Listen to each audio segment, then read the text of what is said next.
नमस्कार, गुंजन रेसिपी मराठीमध्ये तुमचे खूप खूप स्वागत आहे. आज आपण श्रीकृष्ण जन्माष्टमी निमित्त गोविंद लाडू किंवा पोह्याचे लाडू तयार करणार आहोत. चला तर मग रेसिपीला सुरुवात करूया. शेवटपर्यंत रेसिपी नक्की पहा. इथे 1 वाटी मी पोहे घेतलेले आहेत, अर्धी वाटी शेंगदाणे, पाव वाटी सुक्या खोबऱ्याचे काप घेतलेले आहेत. सुकं खोबऱ्याचे काप नको असतील तुम्ही खिसून घेतलं तरीही चालेल. अर्धी वाटी गूळ, 2 चमचे फुटाण्याची डाळ किंवा डाळवं घेतलेलं आहे. अर्धा चमचा सुंठ पावडर, अर्धा चमचा खसखस, 5 ते 6 काजू आणि 5 ते 6 बदाम घेतलेले आहेत. आता आपण रेसिपीला सुरुवात करणार आहोत. गॅसवर एक पॅन गरम करायला ठेवायचा. पॅन आपला गरम झाला की त्यामध्ये सुरुवातीला आपण 1 वाटी पोहे टाकून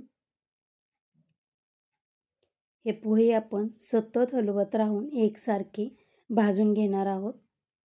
पोह्यांचा कलर बदलायचा नाही. पोह्यामध्ये असलेलं मॉइश्चरायझर कमी झालं की छान असे आपले पोहे कुरकुरीत होतील आणि पोहे आपले छान असे कुरकुरीत झाले की आपण हे काढून घेऊया. आता याच पॅनमध्ये आपण शेंगदाणे भाजून घेणार आहोत. शेंगदाणे देखील खमंग असे भाजून घ्यायचे.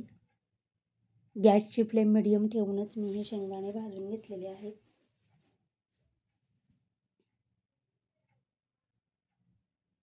शेंगदाणे आपले भाजले हे आपण शेंगदाण्याची साल निघाली की आपले शेंगदाणे भाजले गेलेले आहेत. आपण हे प्लेटमध्ये काढून घेऊया आणि थंड करायला ठेवूया.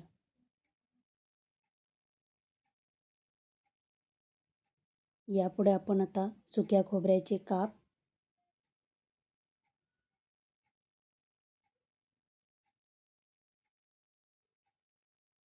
आणि काजू बदाम 2 ते 3 मिनिटं भाजून घेणार आहोत.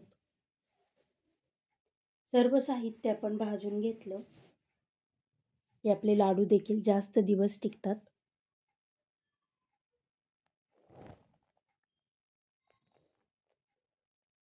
काजू बदाम भाजल्यानंतर आपण गॅसची फ्लेम बंद करायची. आपला पॅन गरमच आहे. त्या गरम पॅनवर आपण खसखस टाकून 1 मिनिट भाजून घेऊया.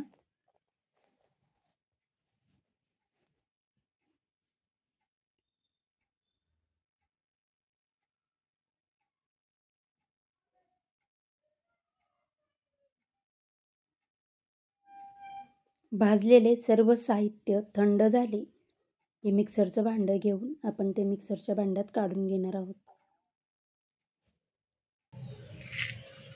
पोहे एकदम आपले कुरकुरीत असे भाजले गेलेले आहेत.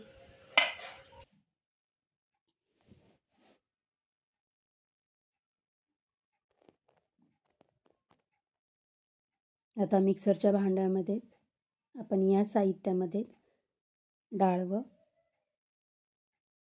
खसखस, सुंठ पावडर,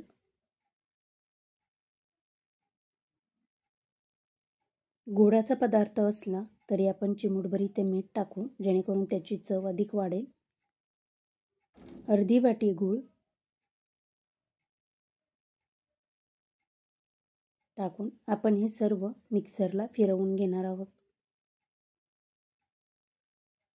सर्व मिश्रण आपलं एकजीव झालेलं आहे. छान असं तयार झालेलं आहे. असे देखील आपण लाडू वळवू शकतो, पण हे लाडू वळवताना थोडं जास्त दाबावं लागेल. त्यासाठी आपले लाडू छान असे बाइंडिंग यावं किंवा लवकर असे बांधले जावेत, त्यासाठी मी इथे 2 चमचे साजूक तूप टाकून घेतलेलं आहे आणि हे तूप आपल्या मिश्रणामध्ये व्यवस्थित असं एकजीव करून घ्यायचं आणि लगेचच आपण लाडू वळवायला सुरुवात करणार आहोत. तुम्ही पाहू शकता आपला लाडू वळला जात आहे.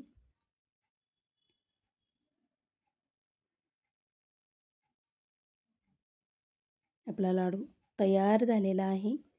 अशाच पद्धतीने मी सर्व लाडू तयार करून घेणार आहे. तुम्हाला जर माझे व्हिडिओ आवडत असतील तर प्लीज लाईक, शेअर, सबस्क्राईब करा. श्रीकृष्ण जन्माष्टमी निमित्त आपले पोह्याचे लाडू किंवा गोविंद लाडू तयार झालेले आहेत. तुम्हाला एक लाडू मी तोडून दाखवते. एकदम सुंदर आणि चविष्ट असे आपले लाडू तयार झाले.